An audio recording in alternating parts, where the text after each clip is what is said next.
So this is the nature of a human being. Whatever you're deprived of, you think that is the highest thing. Whatever you don't have, looks like at that moment, that is the highest thing. If you have not eaten for 2 days,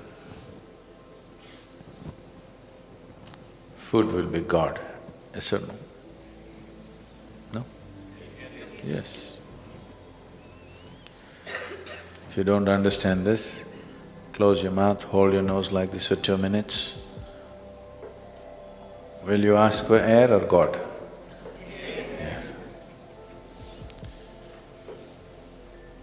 God comes and says, you want me or air? You'll say, hell with you, I want to breathe.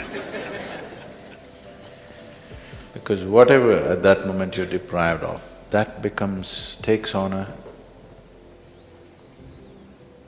enlarges itself in such a way, it blocks everything out.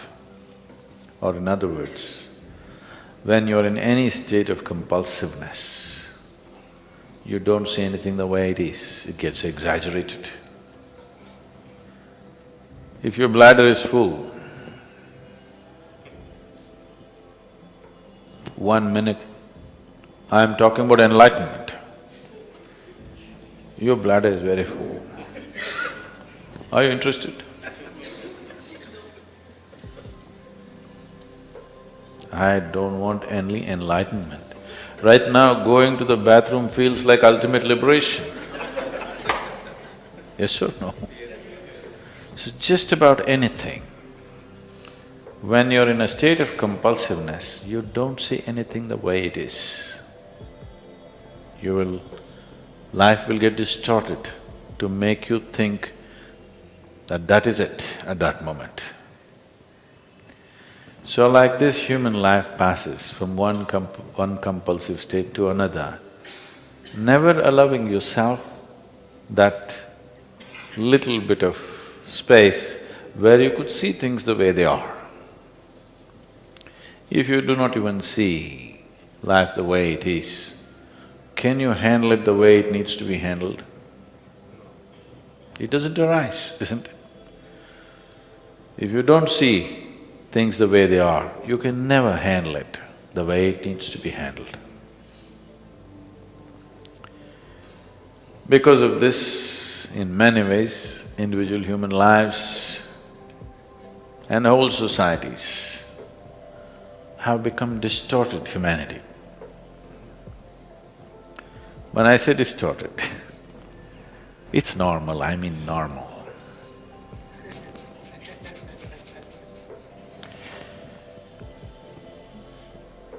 I was talking to a 14, 15-year-old kids in a school, and I couldn't believe that I was talking to about 11, 12 of them, young boys and girls. And something came up and I was just asking them what are they going to do next because they were in their 10th standard or something.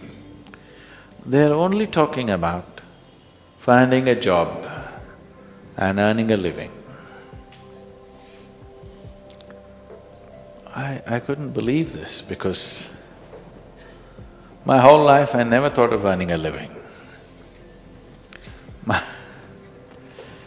My dear father used to break his head. This boy has no fear in his heart, what will happen to him, what will happen to him?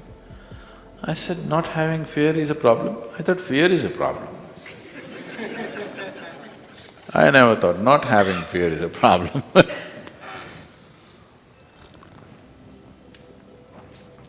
So, according to the dictates of the divine, I was supposed to become a doctor because my father is a doctor. At the age of 10, I told him, no, that's one thing I'm not going to be, I'm not going to be a doctor. But every day somebody is trying to work on me, you must become a doctor, you must become a doctor. Indian family, you must become a doctor. If you cannot… Of course, now they've all shifted to software.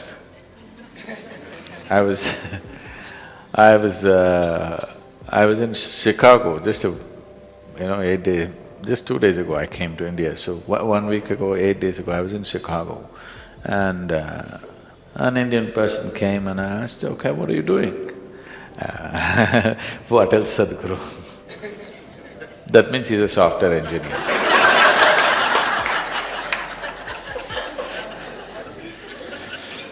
There was a time if you said, "What else?" you were a doctor. Now if you say, "What else?" it means you're a software engineer. It is not because they're phenomenally interested in human physiology they became doctors, not because they have an electronic this thing they became a software engineer, just to earn a living. Is it not important? I'm not saying it's not important, all I'm saying is, even an ant, which is 1/1,000,000th of your brain, is capable of earning a living. What's your problem with such a big brain? Why I'm saying this is, this idea, this horribly limiting idea has been imposed into our youth that you must earn a living and that's the biggest thing.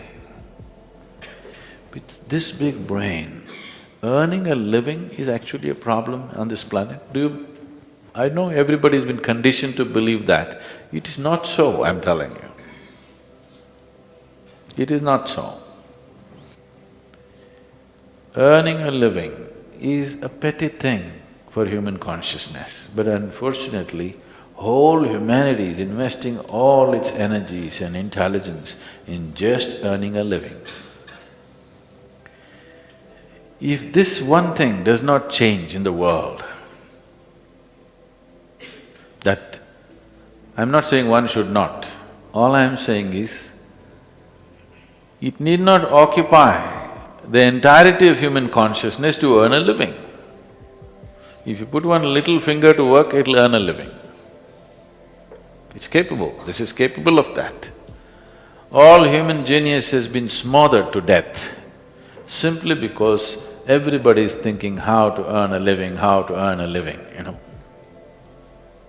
The moment they can earn a living, they will sit down and become fat.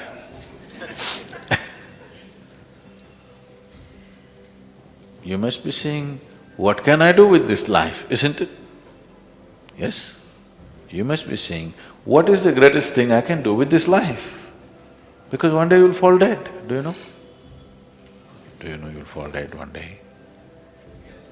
So before you die, whatever is the peak possibility for this life should happen, isn't it? I earn my living, I earn my living. This is a big pride. Why don't you see every insect, every worm, every bird, every animal, every creature on this planet is earning a living? What is there to be so proud of about I earn my own living? Everybody's earning their own living, isn't it? Only human beings are making a big issue out of it. Too big a issue.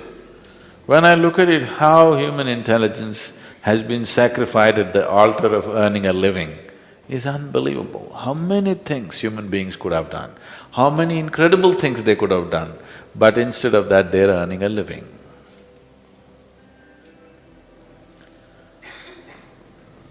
So it's very, very important. I'm just thinking we should start a wave, particularly in schools and colleges, that earning a living is a damn little thing.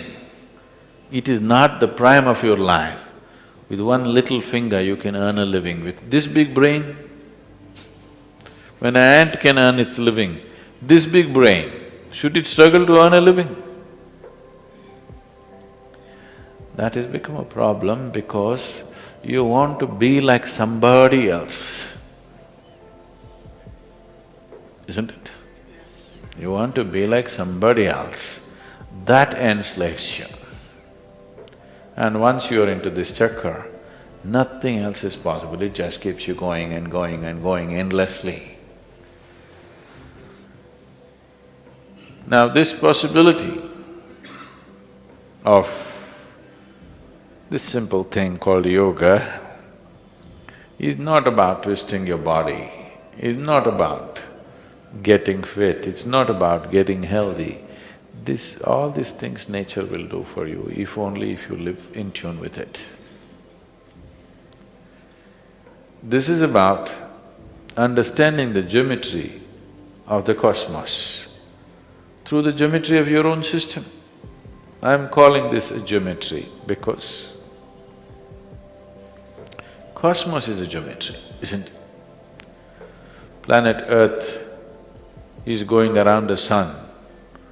What is it? A diesel powered?